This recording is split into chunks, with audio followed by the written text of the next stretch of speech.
Hey everybody, Jake here from Bearded Gear, and it is great to be filming outdoors again. This is going to be happening a lot more often now that I've had some scheduling changes. We'll leave it at that for now. So this is the Protech SBR, but it is not any Protech SBR, and I'm going to do my first impressions on it. It's taken me a couple of days, but to be fair, I've only carried it once. I've had so many knives, and I'd say this a lot, but there's a lot of knives making it through my pockets right now for me to get ready to review, and I just have a lot I need to smash out. So this has been in pocket for one whole day so far. And to be fair, I've also owned one of these before. This one's a different version, so it's a little bit different. But as first impressions go, just kind of is what it is. I haven't really used this knife much yet, and so in my full review it's probably going to be more of a result of how it was to really properly use it and test it. So first impressions of this knife, first of all, being the River's Edge Cutlery exclusive, it looks dope. River's Edge Cutlery is awesome. I love the exclusives they do with Spyderco, and now I love the exclusives they also do with Protech. And they're doing quite a few really cool kind of exclusive projects. Some of them are little like small business like leather makers, and they've done their strops and strop bats recently. They're doing a lot of really cool stuff. But this one, when I saw it, just kind of needed to have it. I really liked the Protech SBR the first time that I had it.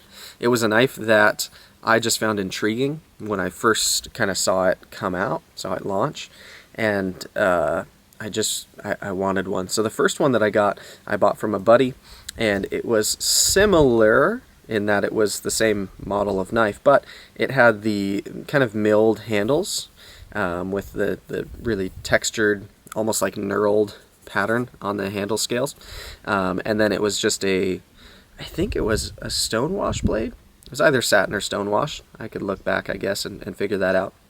But this one, of course, is the nice smooth aluminum scales, and it has this Blue Titanium finish Cerakote, and I really think it looks rad.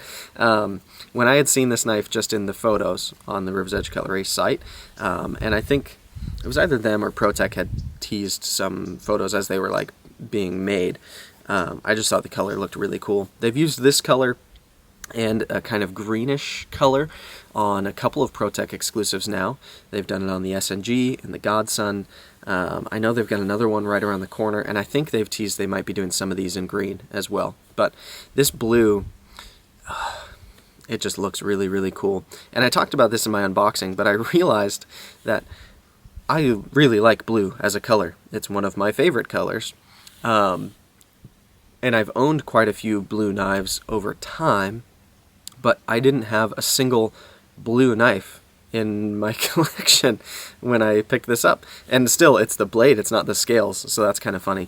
But yeah, this filled the blue gap in my collection, I guess, when it arrived. I like the color quite a bit, and it's this awesome, I don't know, it's got like a slightly, almost metallic-y finish to it. I don't know how well it'll really pick up, but in person it just looks sweet, and it's finished really, really well. I just like it quite a lot. So yeah, let's talk about my impressions of the knife. Before I jump in, we'll go over anatomically what this knife is made of real quick, and then we'll go from there. So blade steel on this guy is S35VN. Protech oftentimes, on I would say most of their models, uses 154 cm. So the fact that this one is S35VN, I absolutely see as a positive. I like that. My favorite steel that Protech works with more and more now is 20 CV. So I would definitely prefer if this was in 20 CV, but S35VN is fine for a knife of this size and purpose and category. No real complaints here. Of course, the coating is Cerakote, as I mentioned, and it is a blue titanium finish. Then our handle scales, in typical Protech fashion, are going to be hard anodized aluminum, and they are hard coat anodized black, as you can probably tell. And the hardware, I don't know what finish they call this, but it's a nice kind of matte gray finish on the hardware on here. And then we've got a nice black loop over deep carry pocket clip. And I've said it before, I'll say it again, Protech makes my favorite deep carry pocket clip right now. They just crush it. They nest it down into the handle scale so it sits flush with that. They use flat head countersunk screws that sit flush with the clip itself. So it is just clip perfection. Comes all the way to the butt of the knife. So when this is in your pocket, all you see is clip. There's like, I guess, the tiniest little corner up there, but it is a very, very good pocket clip in my opinion. So that's what we're playing with. I think the clips are titanium. They could be steel. Almost certain they're titanium. I don't know. So let's talk about the couple of categories that I usually kind of judge knives on and how I'm feeling about it so far. So first of all, ergos. This is a small knife, but I just barely get all 4 fingers on it. If I'm in a saber grip, my pinky starts to kind of hang off the end, just the way I kind of angle my hand. But the way this knife terminates back here is a very pleasant spot for my pinky to land. It's a good angle there. So I quite like this, especially in a saber grip. I really feel like for a piercing task or something, the way it nestles into my palm back here, it's really locked in.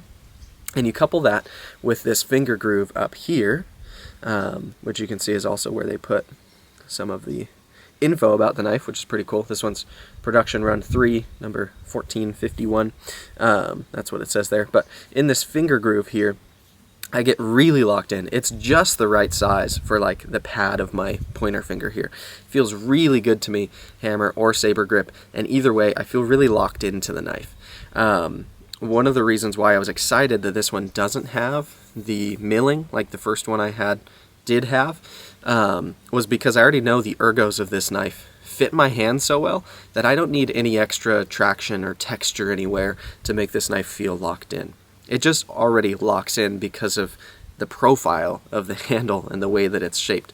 So as much as I didn't mind the milling on the first one that I had, I prefer for a knife to be totally smooth because of the way it goes in and out of pocket, the way it ultimately feels comfortable in hand, if the ergos are such that it can get away with not having any texture and still making me feel like it's not going to slip out of my hands. So this is a good example of that. For my hands, this knife just fits really, really well. Carry, the pocket clip, like I already mentioned, makes this knife really good to carry. Being aluminum scales, it's fairly lightweight, although it's kind of a chunky little guy, so it's not a thin blade stock, which one thing I love as well. I don't know if you picked up on that, but even the spine of this blade is coated, which looks really cool to me. But yeah, it feels a little bit robust and chunky. This knife is a secondary for me, being in this kind of size category, so it goes back left pocket. That's the way that I've carried it exclusively up to this point, and it's excellent back there. The profile isn't too thick. It's not like ultra thin, but it feels great. It's thinner than a lot of other knives that I would potentially put back there in my pocket. And it's not overly heavy. In fact, it's fairly light, being aluminum, and it works well. The pocket clip really is the shining feature of how this knife carries. It really, I just like it a lot. I want this pocket clip on like all of my knives. It's my favorite way to set up a pocket clip. So if you're not big on deep carry, that might be kind of meaningless to you, but I really like it. So carries great, goes in hand great. Action, it's a Protech. It fires like all of the Protechs I've had before, and like I imagine all of my Protechs moving forward will, with the exception of the manual button lock Protechs. It's different than that because it's an auto.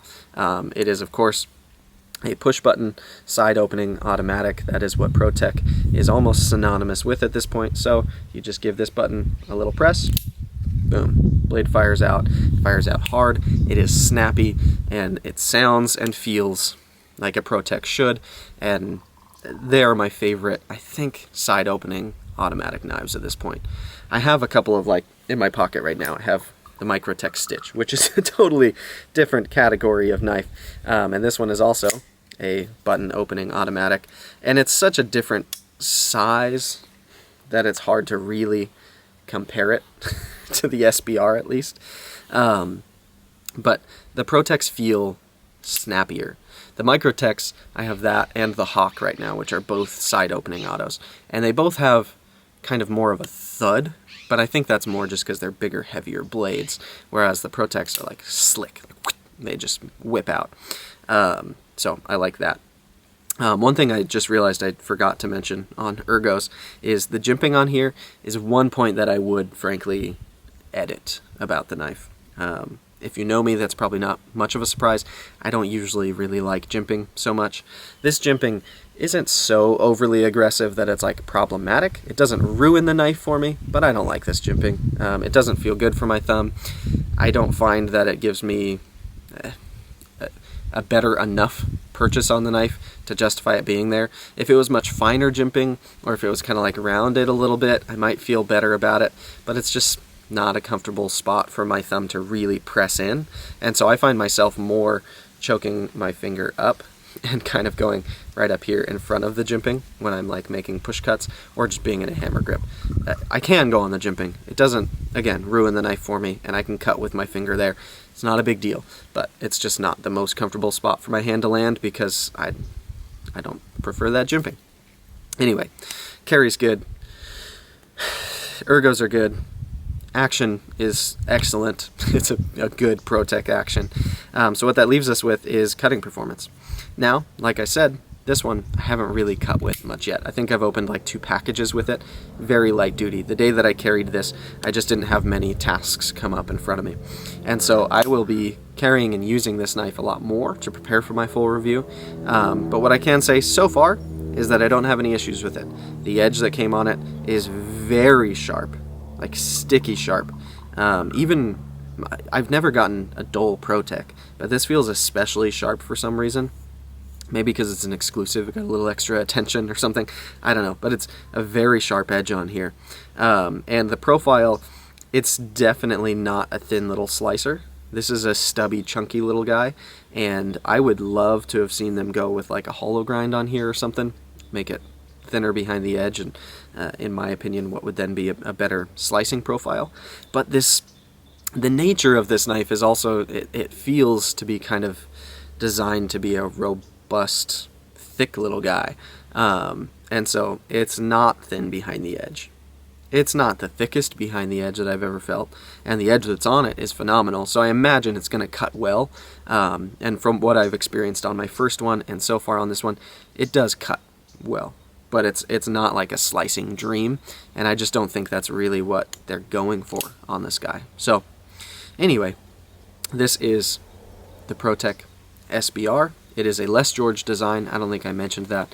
I got it from River's Edge Cutlery, obviously, because it is not only their exclusive, but I also love River's Edge Cutlery. So if everyone had these, I still would have gotten it from River's Edge Cutlery. They're the best over there. This knife at this point is sold out over there as of when I'm filming this, unless they somehow got more. I don't think they did, but it's sold out right now. I know, like I said, they're doing more Protech projects. I think they've hinted at doing some green ones of this exact knife. So I'm going to link to River's Edge Cutlery down below, both their site and their YouTube and their Instagram, all of that. They're awesome, and Protech is too. I really like the guys at Protech, and I'm glad to see that my favorite retailer is working with one of my favorite knife companies. Just a cool thing. So that'll be my first impressions. There will be more to come on this guy in the full review. I'll talk a little more extensively about use. I'll be putting it through a bunch of cardboard and stuff, and kind of all of my typical EDC stuff. I'll intentionally be kind of putting it through the gamut, and we'll see how the coating holds up. So far, no issues, but I haven't been hard on the knife at all, so I know a lot of people are curious about how this Cerakote will hold up in use. I'll be talking about that and whatever else comes up, because I'm sure I'll ramble there too. But anyways, this is the Protech SBR River's Edge Cutlery exclusive, and that'll be my first impressions for today. Thanks for checking it out, guys.